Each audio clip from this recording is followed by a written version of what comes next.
I'm here today with Reverend Caroline Hamilton-Arnold. Caroline is Assistant Director for Domestic Disaster Response at Week of Compassion, the disaster response ministry of the Christian Church Disciples of Christ. Her passion is connecting people with the recreative power of the living God through stories and faithful action. And she believes a life of faith is about becoming part of God's ongoing work in the world. At Week of Compassion, Caroline helps disciples in the United States and Canada prepare for and respond to natural disasters. She holds a Master of Divinity from Claremont School of Theology and a BA from Texas Christian University. Caroline is the author of a new book from Chalice Press called Wonder Awaits, a book of beautifully diverse photos encouraging children to use all their senses and curiosity to soak up the wonders of the world around them. A portion of the proceeds will benefit Week of Compassion, supporting children around the world. She enjoys rock climbing, reading, and exploring the many art galleries and museums in Houston, where she lives with her family.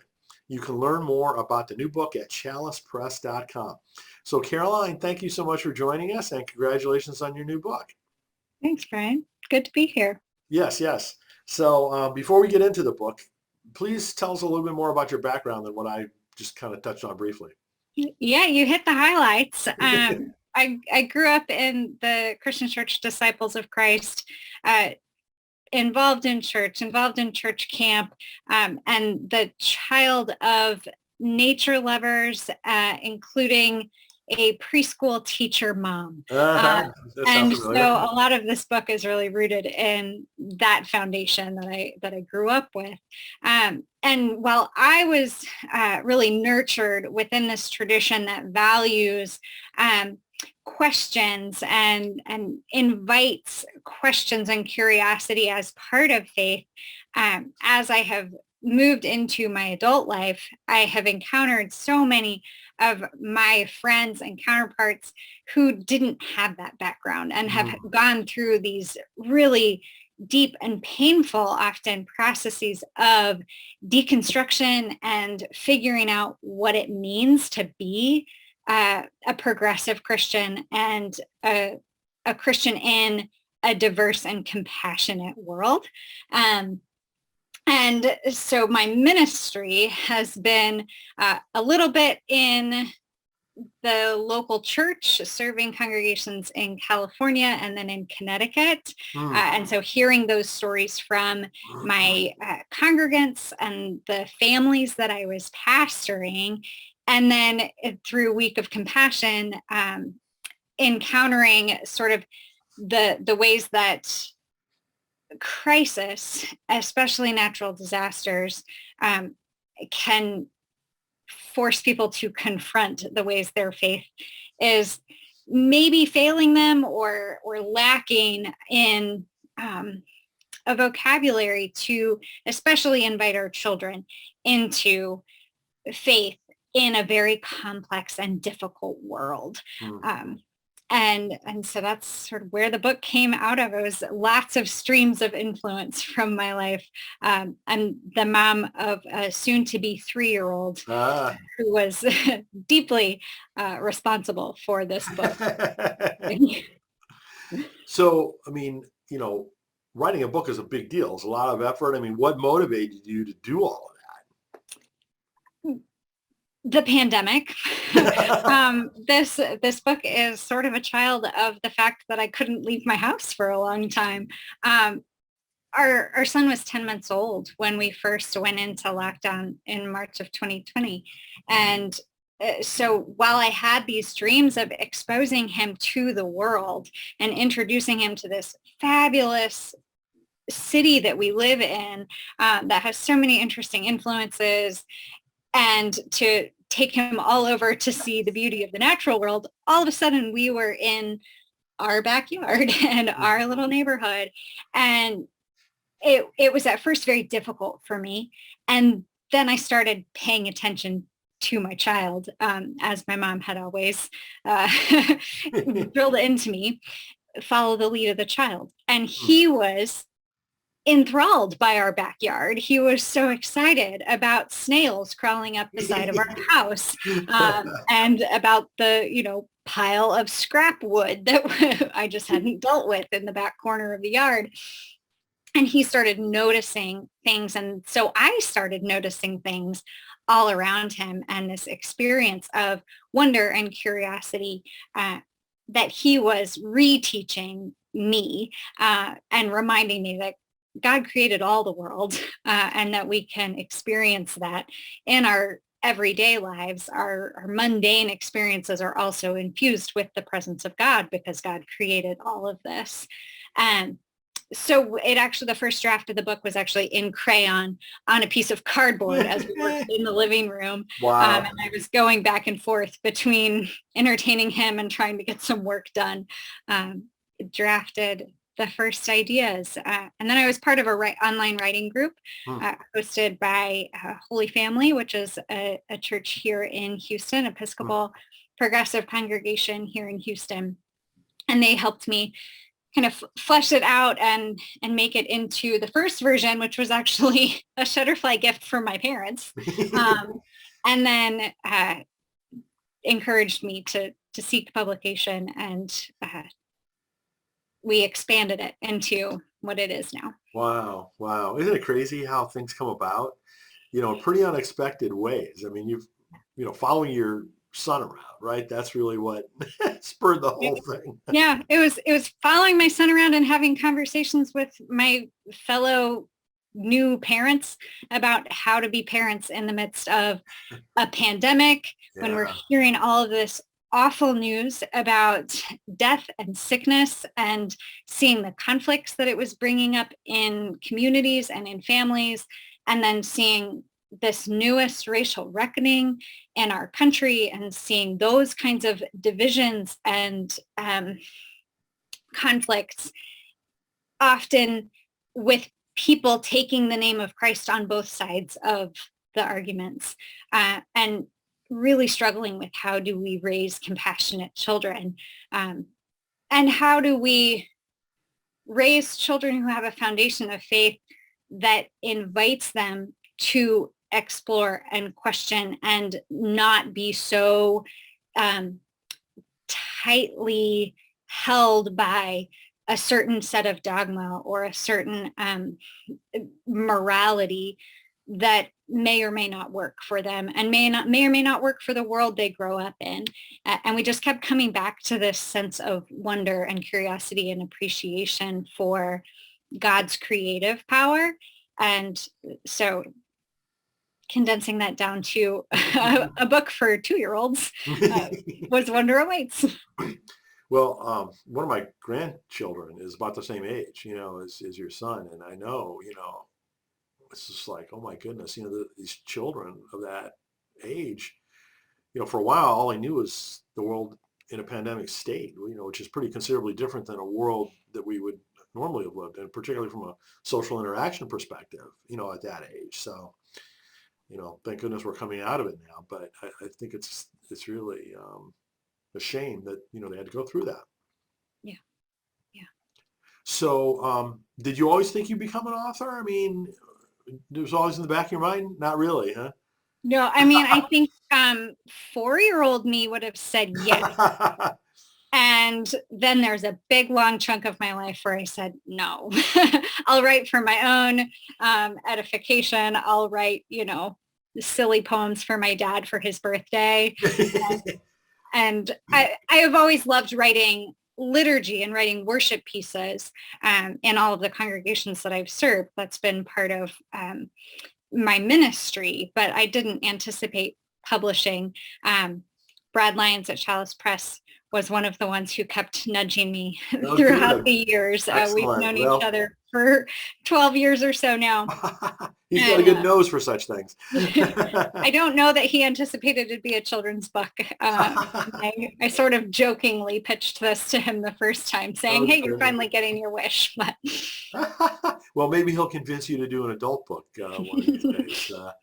I'm sure he's thinking about that. I'm sure he is. So within the book, you have several prompts for families to interact with, and go beyond just the bounds of the book. You want to talk about those a little bit?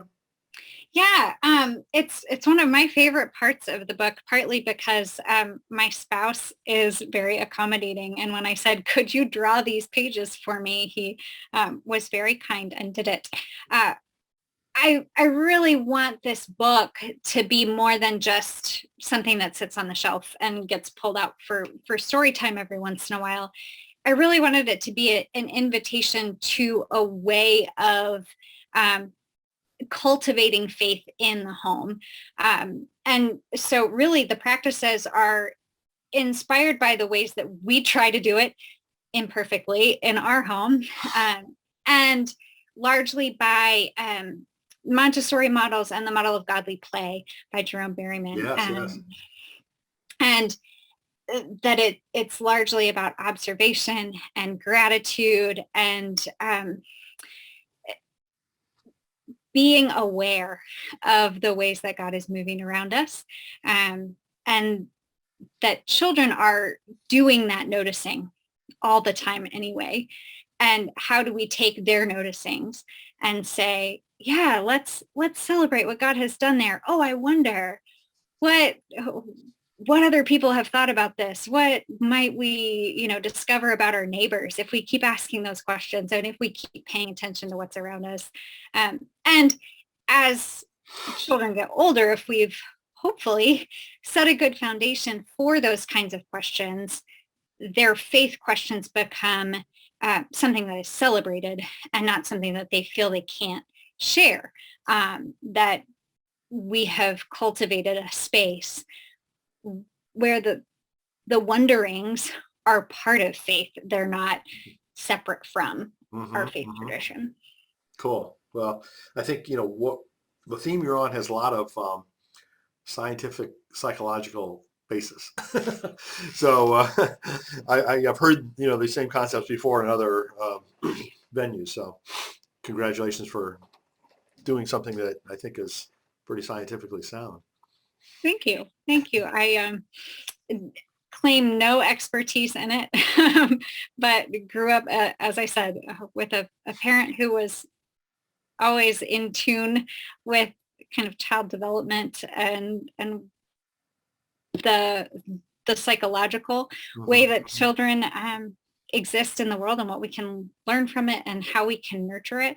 Have really appreciated lately Dr. Becky Kennedy and her work, rooted in her kind of network is called Good Inside, and this fundamental belief that we are all good inside. We have been created good and we're doing the best we can with what we have in the moment, and that we can connect with our children from that place and create good, strong relationships even through difficult moments and difficult questions. So as you know, most children's books have illustrations, and you've chosen to use photography instead. Why did you choose to do that? Because for a while, my son only wanted to look at books with real pictures. Really? Wow. And I was tired of the 3 that we owned. That's the tongue-in-cheek version. The deeper answer is that I have watched other children, my child and the other children in my life, look at those books of pictures of real children, and there's a deep sense of connection and interest. They're so fascinated by these other kids and what they're doing and who they are. Immediately, multiple kids that I have watched interact with this book call these their friends, which I think is so beautiful and a beautiful way to approach people in the world.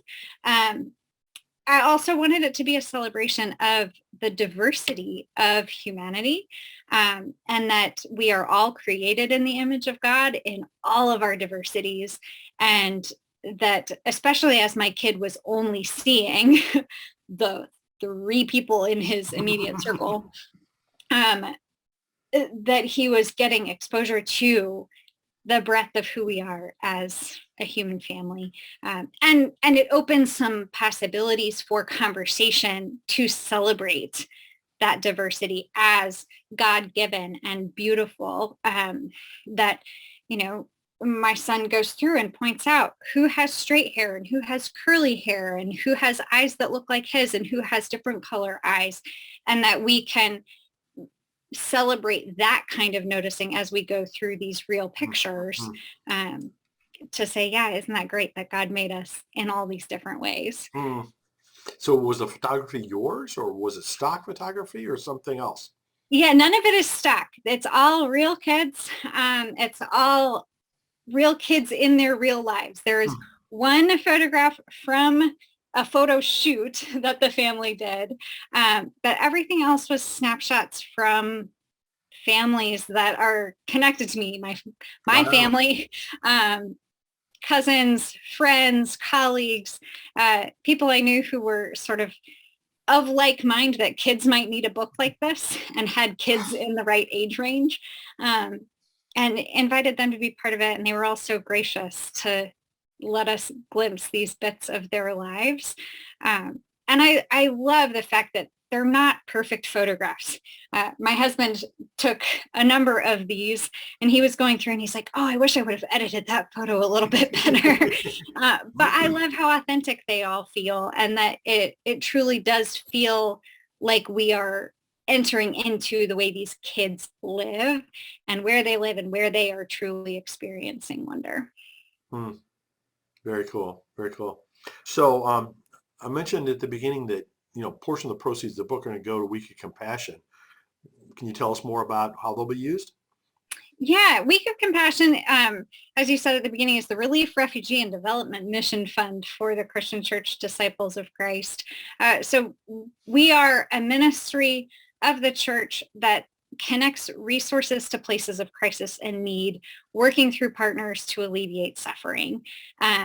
And so most of the proceeds will be directed toward our sustainable development work that's really trying to do intervention in places of extreme poverty, around education, child protection, nutrition, access to water and hygiene, and economic development within communities, to provide sustainable ways for communities to thrive and to meet their basic needs. It's a broad ranging ministry, and so there may be opportunities for some support for other types of projects. We have a great partner called Children's Disaster Services that does trauma-informed childcare in mostly kind of congregate shelter settings after disasters. So that's one potential avenue. And then we'll see if there are other interesting opportunities that arise going forward, for supporting refugee children, or those children who have been displaced by war, persecution, or other circumstances. There are certainly opportunities to assist there as well. Well, good for you for making that happen. So what would you say is the number one thing you'd like people to take away from the book? Oh, wow. I should be prepared for that question. That's a big question. I think the number one thing is that wonder is accessible to us everywhere. That because God's presence is everywhere, we can encounter God in this attitude of wonder and curiosity, whether it's in a backyard or at the Grand Canyon, or looking through a toilet paper tube and seeing the world in a new way, as my favorite picture in the book invites us That's to great. do. Very cool. Very cool. So now that you've finished the book and you're releasing it to the world, what advice would you have for new writers that are just kind of like entering that journey? Oh, gracious. I do not feel qualified to give it to anybody at this point. I didn't trust that the book that I thought was wonderful and meaningful for my family would be wonderful and meaningful for other people. And and that was entirely on me. And sort of trust that if your book is speaking to you, it's probably speaking to somebody else too. Mm. Good. That's really good, because so many authors, suffer from the imposter syndrome, and that's a really great word of encouragement in that regard. So I don't know if you have thought at all about any future projects, book-wise, or is it way too early for that? My current project is that I am cooking a second baby. So Ah. that's the focus at the moment. Perhaps once I get through that adventure, we'll start looking toward another book. Oh, wonderful. I hope you do. So Thanks. again, the title of the new book is Wonder Awaits, and you can learn more about it at chalicepress.com. So Caroline, again, congratulations, and thank you for doing the work. Thank you for joining us today to tell us about it. Absolutely. Thank you for the invitation.